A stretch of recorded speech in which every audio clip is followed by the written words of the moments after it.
So the show's all about you. So it's super me? easy. Oh, All God, about I'm you. glad I showed All up. about you. It'd be boring showed up. without you, that's for sure. It would be not Just actually. make some shit up. It'd just be Ryan and I talking to each other, bullshitting about something. So yeah, we're glad you Is showed up. she even real? Does she Yeah. even exist in real life? What So do you it's all want to your know? it's all your journey. How'd you get into this bit? My journey? Oh my Yeah. God. We're gonna start way back. Little Amy.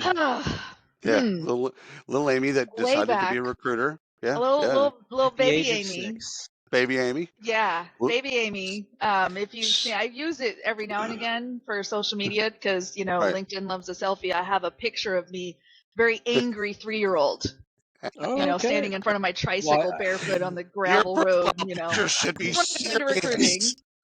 That was my first recruiting gig, 1998. Start way back. I was 3. At the age of 3.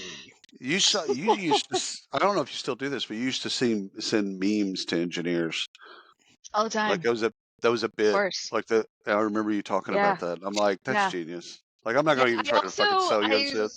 Send photos of me dressed up in a Boba Fett costume. That's a winner. That gets them every time. I try to like figure out, how far to go with the humor because I also have a picture. I'm wearing, obviously a red shirt because recruiters always get taken out. I've got Luke's helmet. And then the content is all about, like Dune or some shit. And people are like heads exploding everywhere. And so they have to respond to me because they have to correct me. But now I got them. That's now right. I go, now fish on, got you. So. Fish on. Mm-hmm. Yeah, I know that you have because you can't let this go. You can't let me be out there putting these mixed things together. You have to respond. You won't be able to sleep tonight, motherfucker.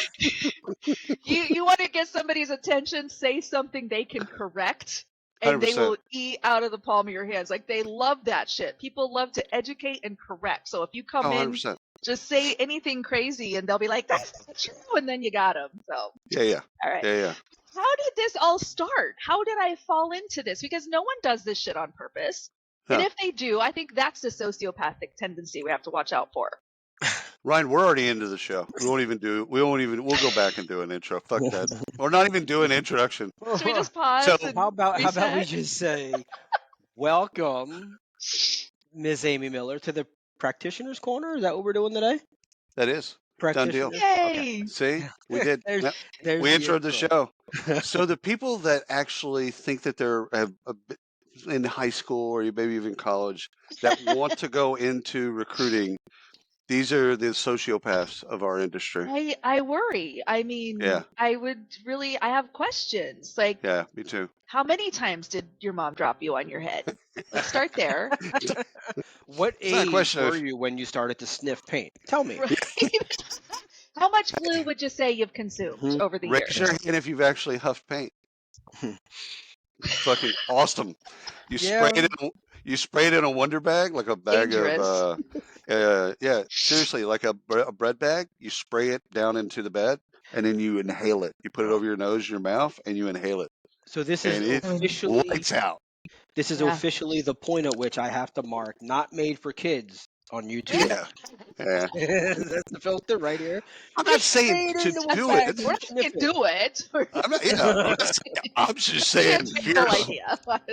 It's more of a how-to. Just don't do it. It is, but it's short-lived, man. You huff paint, and it's just boom, and then it's gone. So you're always chasing. Yeah, and you die. Like there's just a lot of downsides. So just maybe don't. So we're talking about recruiting. We're talking about recruiting. Speaking of huffing paint. I want to know about this 3-year-old photo that runs around the internet. Yeah, I'll have to find it. I'll have to send it to you guys, but it's pretty funny. I dragged it, because I'm a classic like Gen X firstborn, so what baby book, like I have random photos every now and again that like were trapped under, my mom's Tupperware in the storage unit or whatever. But this is one that's just really kind of funny and super cute. And I've kind of got like a little Hulk pose and this angry face, barefoot stepping on rocks and shit. Like it was pretty chaotic. But Where'd you grow up? Kansas. What part of Kansas? Born and raised, Junction City. Well, I was born in Wow. Missouri, so I kind of did Okay. the whole like little Midwest circle. I lived in Yeah. Missouri, Iowa, Kansas, Oh my God. and I lived in It's like JC from like corn 8 patch. to 19. Oh yeah, Okay. yeah. Corn patch Wait, to the corn patch to another corn patch. Bread basket of America, Tin Cup. Do you know one Kansas farmer feeds 92 people and you, sir? 100%. 100%. I'm Wow. happy about it too. See, That was a I'm not sure if billboard that outside my was. town. being from I'm not sure if Texas, that was here's the map angry of or. America. Here's the map of America when you're from Texas. There's Uh-huh. California and some other Uh-huh. shit that happens up there. Uh-huh. And then there's New York and some other shit that happens over there. Florida, not sure about those rednecks. And then everything else in the middle is just a corn patch. It's just like they all blur Basically. together as a corn patch. Yeah. I hate that. It's just Those corn patches, sir. that's just that's the view as a Texan. That's the view. You're like, okay, California, they're doing some weird shit. In about a couple of years, I'm gonna be really into that. New York, same thing. Florida, we should probably sell that back to Spain. And then corn patches. I'm Corn still trying patches. to figure out if that was anger or educational. Oh, that was definitely anger. Yeah. That was Kind of definitely like. that's Midwest anger. We talking about Midwest values? No, that's Midwest correctionalism. Just you. Yeah. Bless know. your You and heart. 91 of your best friends. So shut the Hey, fuck up. I'm sorry. My bad. Hey, okay, so current gig Yes. is you're recruiting rocket scientists. Recruiting rocket scientists. Yeah. Building satellites. Wow. Yeah. Okay. It's crazy. I've been at this for 25 years. I've worked in tech for over a decade. Right. This is the wildest shit I've ever touched. I mean, What's that? What I mean, are they even on LinkedIn? Like, is this a group? Like, how do you find these folks?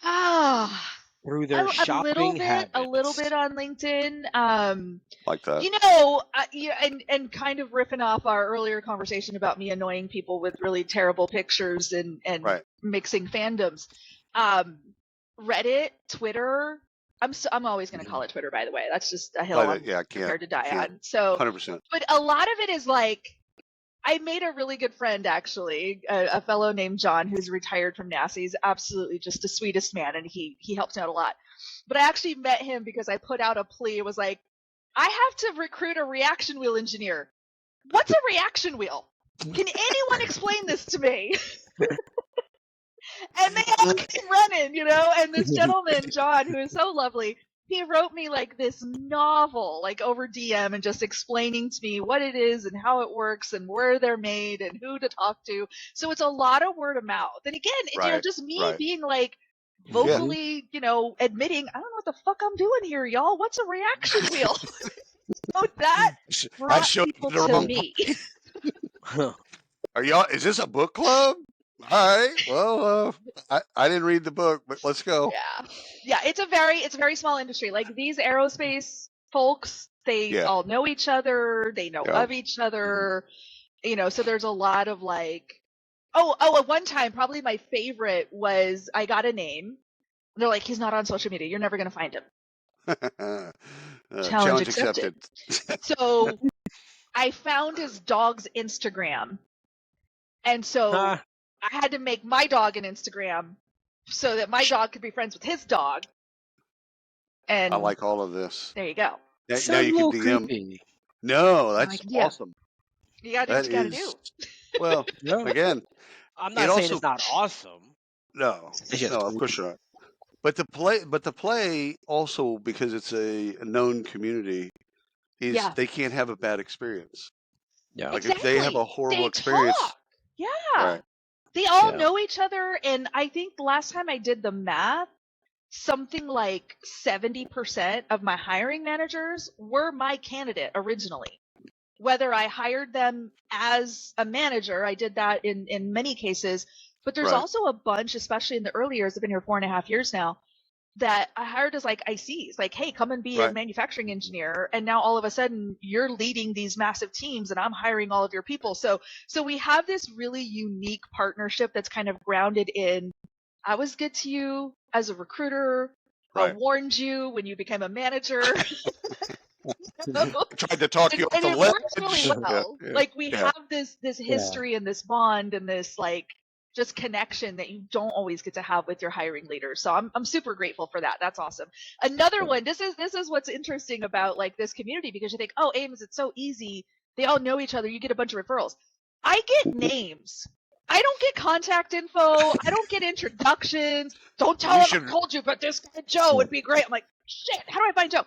One dude I tracked down, thanks Hire Easy, tracked down an email, and he emails me back. This is my director's like, go find this guy. I'm like, okay, well, do you have his number? Just go find him. Yeah. His name's Joe. Can you give me something? John Smith. Yeah, he great. wasn't on LinkedIn, like he's nowhere to be found. So I find this random email that appears to be connected to him in some fashion. Y'all, it was his gamer tag. He's like, how did you find this email? Don't ask questions, just trust the process. Just trust that I have your best interest in mind. You know, sent you a funny picture in a Star Wars costume. What do you want, dude? Come on, come work with me. So all right, I've got a question for you. I know we're not doing questions here, but I have a question. What? I love questions. The techniques that you were using in 2005, 6, 7. Yeah. Is it the same techniques that you're using today, or where has it changed? Because I don't see you. I know times have changed. Got it. For sure. Tech has changed. Got it. But I kind of feel like you're still the same Amy I met way back then. I am.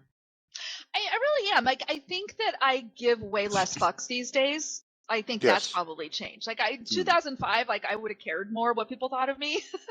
Right. And then 100%. I got on the internet, and I was like, oh no, that's not a good use of my time. Because they're gonna attack you. They're gonna attack you anyhow. You may as well. Are you kidding? Yeah. People hate gingers. Of course they're gonna attack me. My kids run around the house. You're a ginger. Ginger. She's a ginger. That's all they do. Dude, I got no hate in my heart for gingers. None whatsoever. We're acquired taste. Well, I didn't grow up with many. I guess that's one of the odd things. It's like, it's with like many. Wow. Exotic. Exotic. There you go. They're like an like that in the backyard. We're like a rarity. Yeah, exactly. No, exactly. I'm like, I got no hate, but I've traveled enough to where I do understand. Oh my God. Wait a minute. Oh wow, they do shit. Okay. Anyhow. This very possibly could be the last show. Sure. We're gonna cancel after this. This is the one show. We're never gonna top this, right? That's where he's going with that. Okay. Yeah. But to answer your question, Ryan, which is a very good question, I think the biggest shift since even 2005, early aughts, whatever you want to call it, to now. Here's the thing: a lot of recruiters sleep on. You can find anybody. That's not the hard part. We're all everywhere. We all have a social imprint somewhere, somehow. Okay, I can find your gamer tag. It wasn't hard. I'm not even that good of a sourcer, to be honest. Like, sourcing is not my strong suit. But I could manage to find, a dog's Instagram or what have you. The engagement piece is what matters. That's the hard part. If you can nail engagement, and I'm not saying everybody should go send like freaking Star Wars pictures. I'm not saying that, because you got to be yourself. You got to be you. Yeah. Like if I wasn't genuinely into Star Wars, they would know. And I've had people like test my knowledge, and I'm like, oh, honey, this is going to be fun. So here's where I school you. You have to pick your thing, right? And you have to be authentic, and you have to really nail that one-to-one engagement. Now, you got to do it at scale, and I get that. I'm doing high volume hiring right now. We're at a phase in the program where I'm hiring a lot of hourly technicians. So I got to go hire 100 people. How do I do that and maintain the one-to-one? Well, very quickly, first of all. Right. So, hardest wreck you've ever had? Oh my gosh. Like in my life? Yeah. Let's go. Oh man. I mean, the reaction wheel was fun. We already kind of touched on that one. I think probably backfilling myself. Oh yeah. So this goes way back. This is way kind of like back a humble in brag. The late That is 90s. a humble brag. Yes. Well, but here. I mean, look, we can find a lot of recruiters. It's so hard to find someone like me. Oh my God! How will I ever replace myself? How? What made it hard, this is no shit, what made it hard, I was promoted to branch manager because, in staffing, people drop like flies all the time. So I Oh was yeah. like Oh yeah. climbing over dead bodies to get, Battlefield to promotion. the top. Yeah. Yeah. So I'm now a branch manager and I have to hire a recruiter. So we had recruiters who were just like the low level, faxing the ads to the Seattle Times kind of shit, back in the 90s. And I had to replace myself. And I remember interviewing this young woman and I was like, she's going to be great. And my boss is like, that's going to blow up in your face. I'm like, no, it's not. It's going to be fine. What are you talking about? She's wonderful. Well, we sent her to California to headquarters to go through training with our senior recruiter down at corporate, blah, blah, blah. Tell me why the VP called me 2 days later, screamed at me for 20 minutes because she got arrested at the airport for transporting drugs. They got a call from the hotel where she had taken a temp home, because this is back in staffing agency, and trashed the hotel. Like, it was a disaster. Like, it could not have been. And my boss is laughing. He's like, I fucking told you. I like her already. We kept tabs with her because this sounds like a person I know. We've got some questions. They made me bring her to the office and fire her. And she was crying. I don't understand. Why are you firing me? And I'm like, are you serious right now? Are we having this conversation? Well, let's go through the list of Class A felonies that Don't you have a court date to get to? What are you doing? It's painful. It was hard because I didn't know what I was doing. Yeah. Well, you probably wanted to empower women.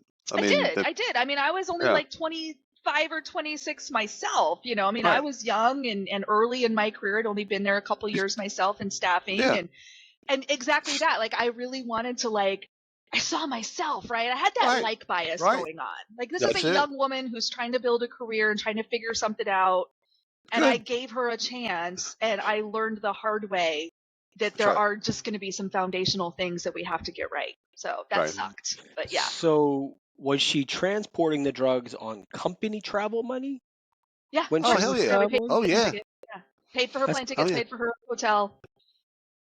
Nice. So I got a question about a little marijuana. Like, it wasn't like she ended up in like a Colombian prison or anything. She didn't have like 3 bricks on her. Yeah, and this is like 1999. Like, this is long before legality and whatnot. But here's the plot twist. She was only caught because she was huffing paint in the laboratory. Right. All right. So, Amy, question about recruiters that come out of staffing versus corporate recruiters that come from a staffing background versus those that don't. I am of the belief that those that have some type of Kelly, Manpower, Adecco, whatever, they come out of that staffing world, I mean, even the old MRI, something like that. Yeah. They thrive in a corporate environment as opposed to people. Yeah, they for sure. Yeah. So do you prefer, if you're hiring a recruiter, do you prefer, and again, preference, not necessarily bias, do you prefer folks that have a staffing background? Yes. With the caveats. Okay. It's not enough to have a staffing background. Ooh. I want a staffing background with proven hustle. Oh, we all know those staffing kids that bounce around and every 9 months are in a new agency because about the 6-month mark. That's Where's your placements? Yeah. Right. 7 months, 8 months, we're in a PIP. 9 months, I've now convinced somebody else to take a chance on me. So show me somebody who has the billings to back it up. That's the hustle that I'm looking for. So yes to the staffing background, but I want to dig in and I want to understand. And it's not even about job hopping. I'm not saying I look at a resume and go, 9 months, you're out. But that is going to be a trigger for me to ask questions. I bounced around a lot because I was a big biller. And so every time a bigger carrot was dangled, you bet I was jumping, right? Because I was money motivated and I wanted to continue to be a big biller. So, but I also had the billings to back it up. I had references. I had, my commission checks. I had all the prove look what I did. You just go into the interview and just lay down your commission checks and go, anywho, what do you got? Here's a list of all the finance directors in the greater Phoenix market that I've hired lately. So, gotta have the hustle. So, all right. hustle. Let's go deeper into hustle. So I love the question. Yeah. Does staffing agency thrive in corporate? One, I want to go backwards. Does corporate thrive in agency? Right? Does that transition work? But where is the intersection between the two? I personally, not that you're asking my opinion, but I'm gonna give it to you. I was. I I was. Amy was. She was just like, shut the fuck up and let me answer the question. I the I just think staffing agency runs circles around corporate all day. Good staffing agency people. Gotta be Which the hustle. circles though? We need to clarify the circles. Can a Oh, that's interesting. staffing agency outsell someone in corporate? No doubt, right? Because Right. you've built that muscle and that's kind of the expectation, especially if you're full desk or 360 Yeah. or what have you. And I Right. get that. But here's where a lot of staffing agency folks maybe don't have the full package, because I can politic, I can out politicize, I can out maneuver, I can out all of that. You can navigate. Yeah, you can navigate the internal workings. The inner workings better than most. Staffing folks can't do. Staffing doesn't have that. You can build it. Yeah, you can build it. And I struggled with that. When I first got into corporate, I brought that like sales, hustle, big biller mindset. And I had to get kicked in the teeth a few times and really like, whoa, we're here to actually like solve business problems. It's not all about just slamming placements. And so there was a different muscle I had to build. My hustle served me well because I still made placements quickly and effectively, but I had to learn how to navigate the inner workings and the politics and the prioritization, because in corporate, you don't prioritize the biggest fee. That's right. You don't prioritize sometimes the easiest client or the nicest hiring manager. You prioritize the shit that moves the business forward, and that is hard. Yeah, that's a difference. So let me ask you about hiring managers. What's your current state of the world or state of the market with hiring managers? What's your setting you off, pissing you off? I mean, I hired most of mine, so we're good. Yeah. Fair enough.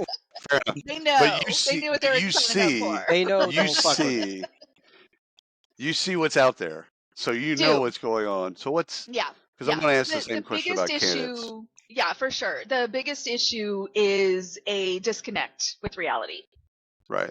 Meaning, what is actually available in the market? Right? A lot of times the mistake a lot of managers and especially new managers make is they think, oh, we're in a down economy, unemployment's super high or whatever, I can just get whoever I want. It's like, no, you can't. Because first of all, you have people who you're biased against because they're not working. So we got to bust that all the time. Yep. The people that you do want or that you think are the superstars, they're now digging in.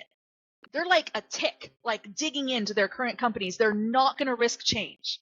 They're not going to leave the devil they know, because right now they're safe as anyone can be in this market. Do you use data? Do you use data or any type of tool? I'm thinking about Claro, but there's a bunch of these types of tools where you show the supply and demand. So when they say, I want somebody that's been at NASA, has a PhD in physics, at least 10 years of experience, they had to go Texas A&M, whatever, this laundry list of shit. And then all of a sudden you look at using an analytics tool, and you basically say, yeah, there's two of those people in the world, and both of them are favorite in Paris. Things to do when we have a new role open up. I'll pull up one of my little sourcing tools, and I say, great, let's start with your job description. And we plug that bitch in, and I say, I just want to make sure, like, this is important to you, and this is, no, I need all these things. Okay, cool. Hit the button. Market. Oh, look at this. People, and not one of them is you. How would you like to proceed? And then all of a sudden it's, we can move that down to preferred. There you go. Let's broaden that out to maybe a couple thousand. See if we can make that a little bigger. Yeah, I think doing that online, because a lot of people used to do the intake. Still, a lot of people do intakes. Yeah. So intakes are great, but if you don't level set, in my humble opinion, if you don't level set the supply and demand part, now you've got a a really good list of things that are desired. Yeah. But if you're not right sizing their expectations, you're setting yourself as a recruiter, you're setting yourself up for 100%. Failure. The customer service recruiter is the bane of my existence. And what I mean by that is the recruiter who thinks that they exist to serve at the pleasure of the hiring manager. Right. And you absolutely do not. And I think this is, again, one of those potential distinctions between agency and corporate. And I know agency, you can fire clients. Yeah, sure, you can do that. I can fire clients. I think I can, rare. But I definitely can't. I will definitely stage a hunger strike, sit in, whatever. Be like, I'm not working with that guy. They're difficult. I'm not doing it. But, I think being able to stand your ground as the TA expert is a critical skill that everybody on both sides, RPO, anywhere, I don't care what kind of recruiter you are, you have to get out of that mindset of I'm here to serve and get into I'm here to partner. One of my Microsoft bosses from years and years ago, she gave me this quote, which I just live by. Good consulting often looks like bad customer service. Yeah. I am not here to give you a Whopper with no pickles. I'm here to figure out exactly what it is you need to cook this dinner, and that's what we're going to bring you. Got to do it. Got to have hard conversations. We could just end it here. No, that's a drop mic situation. I got two more questions. I got two more. We can go on for hours. I'm just saying that could be. That's the clip. So do you see yourself? Do you see yourself as would it be too far to say that you're a candidate advocate? No, I don't think that's too far at all. I really don't, because I want people to understand, if there's one thing that people would take away from this, if you've never heard of me, don't know who I am, don't know anything about me, and this is your first experience with me, I want people to understand that I am always going to be for the underdog. I am always going to seek to set the power imbalance. Companies, and by extension, recruiters, have tremendous power when it comes to this hiring game. Yeah. And I am going to be the recruiter that I needed when I was 22, the recruiter that I wished I'd had when I was 30, the recruiter I want my kids who are now grown and out there doing their thing, my family members, my friends.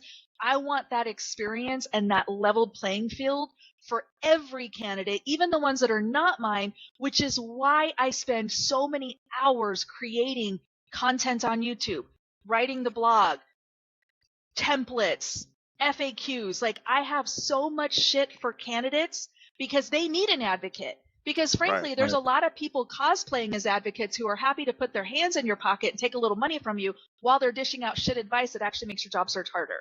I'm not going to do that. I'm always going to democratize recruiting for the candidates until I shuffle off this mortal coil. Do you get any pushback at the organization for doing that? Or they're okay with, I think they should be okay with that, but do you get the pushback? No. No. They're like, bitch, they don't push back on me. Push back on me? Here's what I've experienced. I'm glad you asked this. Because the looks said it all. Yeah, look. So here's the history behind that. Okay, you do not get to be an outspoken woman on the internet without some pushback. 100%. It's not gonna happen. So I've had my employer tagged in post. Mm-hmm. I've had every single person I work with, I'm talking hundreds of people, get DMs from crazy people who demand my head on a platter. I've had investigations at multiple organizations because of my approach. My current employer is the only one that has not slapped my hand. And I find that really, really telling. Because 100%. I've had a lot, like in previous organizations where maybe I was expected to be, googly, that they might be like, we just have to be careful of the optics, and we just have to, maybe you shouldn't. And I'm like, so don't be myself? Cool, I'm out.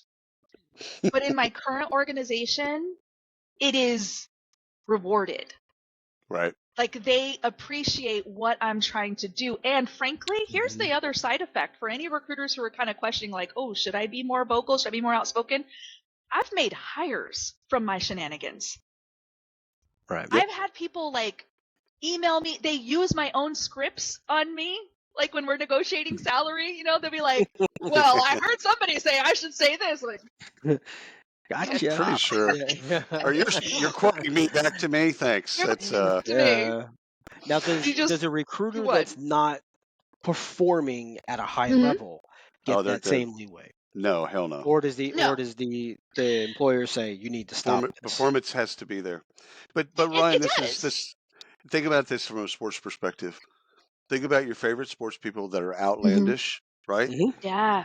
They can do. I mean, you wouldn't use Michael Irvin as an example because you're a hater. However, I would use Richard Sherman. I've said this before. Do you remember? Richard Sherman. I wrote a blog post about that. I'm You more Richard Richard Sherman. fucking Sherman of recruiting, okay? Richard Sherman is a great example because he Yeah. can yell into the camera. It doesn't Yeah. matter. It doesn't matter. It's like, yeah, dude, Yeah. you can't throw to his side of the field. You can't. So, yeah, that's just. I have it. think that's It's not true in my recruiting. office. It's downstairs in our gym. But I have like the tip. You know, Oh, I yeah. have his Oh, yeah. his signed Oh, yeah. autograph thing, all thing. Yeah. Don't try me on football either because I know that shit too. But So but that's the thing. Like, and you also the other thing to know about Richard Sherman, you're not going to catch him slipping. That man has a communications degree. Okay, he From has Stanford. perfected this style. Yes.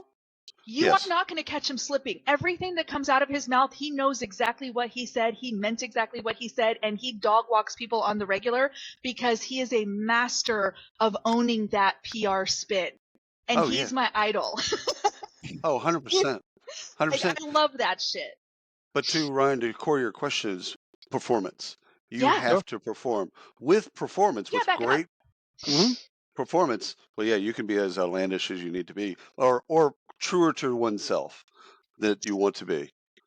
There's a fine line, right? Like we want people to be authentic. And again, my employer, my leadership team, HR, legal, I've had them call me up and like, "Are you okay?" "Yeah, I'm okay." "Okay, because that was really funny." They start laughing. I'm like, "Come on, man."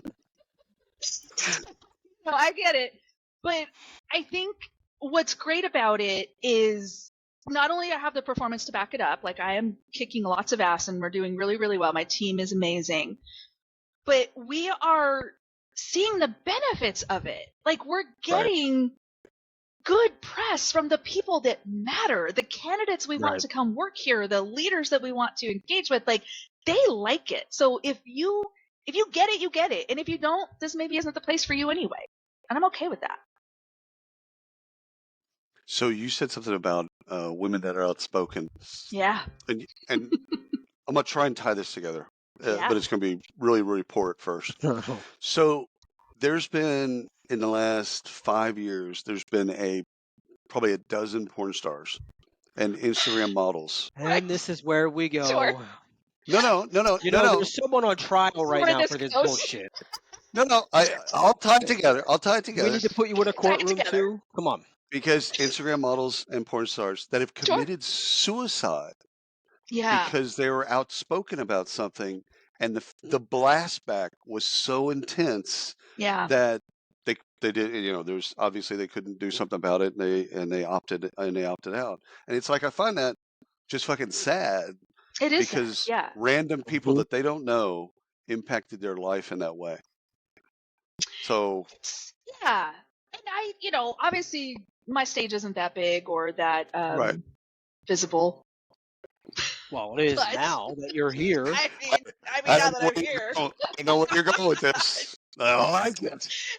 I mean, I don't know if we want to go there, but I think something that helped me a lot, because I had those moments, and I remember the first troll. This is, oh my God, probably Ryan, when you and I first met. This is like back in like probably 2010, maybe 2011. And I remember like somebody came after me on Twitter for something I put on recruitingblogs.com. They didn't like it. And I was horrified. And I went to the social media people, and I was like, "I'm so sorry, I fucked up," and I printed it out. Like, am I in trouble? Am I fired? And they started laughing. They're like, "Hi, Amy, welcome to the internet. Are you new here?" Didn't know this was normal behavior. And so, what has kept me grounded over the years is I'll read a mean comment, or I'll see something nasty, on the internet, or somebody just attacking me for whatever reason. and I say, Ames, is this person ever going to help you move or sit at your dinner table or buy your kids a Christmas gift? No. So do we care what they think? No. Nope. No. And that's it. I just put them in a compartment and I put them out on the curb with the rest of the trash. It is hard sometimes. Like Oh, you for want to sure. respond. Of Like course. you want to get it. Yeah. But once you get to that point, I mean, you know what? want to You just or move on. do? Yeah. I think I'll go as far as to say if you're not pissing somebody off, You're you're not not doing your pushing job. hard enough. So, like people I that can see want to that. play it safe, Mm-hmm. and want to define it as you wish. If you're playing it safe and you're being neutral in everything that you do, it's vanilla. Like you're not going to be missed. Does it ultimately help anyone? No. That's the thing. Like, because Right. again, if I think about what is my North Star, why do I bother doing all of this shit anyway? Obviously, Right. I could get off the internet tomorrow. It's not going to change anything about my day job. I'm still going to be No. employed. I'm still going to be able to hire. I've got a team of sourcers who are owning all the front end candidate generation stuff anyway, so they're killing it. Like, a lot of my work is like behind the scenes strategy shit anyway. I don't need Right. to be on the internet to do a good job for the role and level that I'm currently in. There's benefits to it, of course, which you've talked about, but I don't have to. Right. But if I think about what is my North Star, why do I bother? It goes back to democratizing recruiting for the rest of us. I am so sick to death of the privileged tech bros, no offense. None. I'm joking, not you guys. Taken. Oh, there's a lot of that, right? There's a lot of like career coaches and hustle bros that are out here talking about, well, you should never have to apply ever. You should just wait for all the Lamborghinis to show up in your driveway. And it's like, Oh I yeah. wish that doesn't work for the rest of us. Yeah. Hustle So bros. I'm always going to focus on being a recruiter of the people. That's I like that. you just dropped an HGTV show on us, Hustle Bros. That's the new one. Ooh. Oh And yeah. then she Very went nice. rock. She's the Really? We've recruiter never of heard the that before? people. I use it all the time. So I've you guys never don't listen. heard that before. See? I've heard it. But Neil Brennan's comedy special on Netflix, he does a bit on Hustle Does Bros. he? Oh, I gotta go So watch it. you got to go I gotta watch it see because it. he says Gotta see all it. these guys that clap when they Mhm. first do the thing. Yeah, I'm you'll so laugh. out of touch. Am I the only You one gotta that get works into it. around here? I'm not Ryan going to just answer lives that. his life raising his kids. Leave him be. I know. Jeez. So has anyone ever changed your mind over the internet? See, this is the shit that keeps me up at night. I mean, people have changed my opinion about them. So yes, does that count? Oh, that doesn't count. That doesn't I'm count? just Okay. talking about you That being definitely pro counts. something. No, you're being pro something. Let's say I love Oh, Dr. Pepper is the most important drink ever made, blah, blah, blah, blah, blah. And then someone convinced you over the internet that that's not true. kind of. Okay. I I need to remember know. I need to know about this. way back in the day, I was listening to Madam Carmen Hudson on the Oh, Recruiting Animal Show. love And her. I was listening to her. This is before I had ever met her in person, and like Right. still fangirl a little bit every time I'm like, oh shit, she knows my name. Oh my god. And she has a book out. Does she? Oh shit. She Okay, does. I need to pay attention. But I remember listening to her talk about recruiting in tech, and I was not in tech yet. I was still working for a very small company, corporate, and I was doing everything but tech at the time. And she was having this whole like conversation about dress codes and you don't dress up. And I remember like freaking out, like, oh my god, that's not true. You have to, if you don't wear a suit, it's my company, blah blah blah. And as I listened to her, I was like, shit, maybe she's onto something. Maybe I'm overthinking this. Maybe I need to be more, open-minded and consider the source and read the room better. So yes, I can say yes, it happened one time. Okay. One time. Ergo yoga pants. Done. Yes. There's a whole story behind that too, which also recruiting blogs is involved in, for what it's worth. But a brand was born. A brand was born.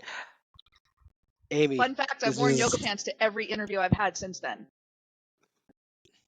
I don't hate that. I don't hate that at all. First of all, being comfortable, I think that actually helps you. So whatever your outfit is, again, it could be yoga pants for some people. Yeah, I don't I'm have not to think worried about about, just focus. advice you'd give your younger self. So what would you, again, that 22-year-old Amy, when did you first start staffing? I'm going to say 22. Sorry. Oh, no, I think I was 24. Okay. I just turned 24. 24. Yeah. You just get the job at Mm-hmm. Kelly Services or wherever the bid Mm-hmm. is. Done deal. Little Yeah. angel appears, gives you a bunch of advice. Mm-hmm. What's that advice? Mm-hmm. Find a mentor sooner. Oh, cool. Yeah. I spent a lot of those early years, especially in staffing, Right. male dominated. Like the first agency I worked with was a little boutique firm. We did drivers, like delivery drivers, things like that. We had automotive and pharmaceutical divisions and lots of dudes. And nothing wrong with that. I love dudes. No. I have sons. I have a husband. Love dudes. Sausage factory. Got it. Yeah. Right? Yeah. But I was the only, in fact, when I was first promoted to branch manager, I was the only female branch manager. And we had like 26 branches all over the United States. Wow. So there was a gap of people that I felt like I could lean on, I could trust, I could learn from.